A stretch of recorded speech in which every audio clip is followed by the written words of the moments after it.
হরে কৃষ্ণ। জীবনের সবচেয়ে বড় পাওয়া হচ্ছে সেটা হচ্ছে না পাওয়ার বিষয়। আমি যা কিছু চাই, যা কিছু আশা করি, সেটা না পাওয়াই হচ্ছে বড় বিষয় জীবনে। কারণ কি? কারণ আমাদের সামর্থ্যের বাহিরে আমরা চাই। প্রত্যেকটা ব্যক্তি তার নিজ নিজ সামর্থ্যের বাহিরে চাওয়া সে আশা করে, কিন্তু সে কখনো বাস্তবতা এবং তার সামর্থ্য অনুসারে চাওয়ার লিমিট সে রাখে না। কোনো ব্যক্তি যদি তার বাস্তবতা এবং তার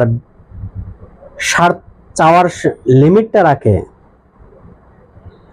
তাহলে সে তার জীবনের সব চাওয়া পাওয়া পূরণ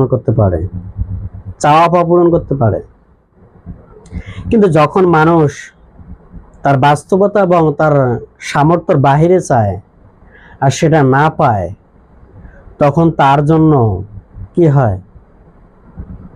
দুঃখময় জীবন শুরু হয়। এটা হচ্ছে এই জগতের মূল সমস্যা।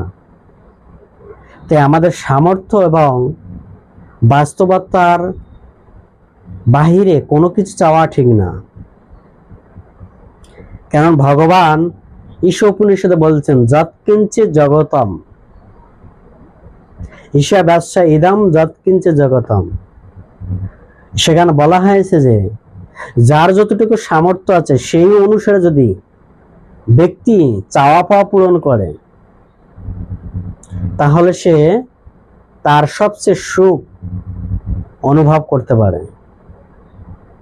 কিন্তু আমাদের সমস্যাটা কি?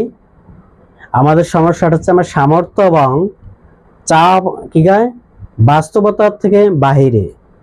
এটা হচ্ছে আমাদের মূল সমস্যা। তাই সেটাই বলছেন যে ভগবান যার জন্য যেটুকু বরাদ্দ করেছে সেটা আছে আমাদের, এর বাহিরে গেলে তো আমাদের সমস্যা হচ্ছে না? হচ্ছে। এর বাহিরে আমাদের চাওয়া উচিত না। কেননা ভগবান আপনাকে ও দিয়েই সন্তুষ্ট রাখছেন, আপনি সেতেই সন্তুষ্ট থাকেন। তাহলে দেখবেন আপনি প্রকৃত আনন্দ, সংসার জীবনের আনন্দ সেটা অনুভব করতে পারবেন। কিন্তু চাওয়া পাওয়া যদি অতিরিক্ত হয়, তাহলে আপনি আনন্দ অনুভব করতে পারবেন না, বরঞ্চ আপনি অধিক থেকে দুঃখ অনুভব করবেন।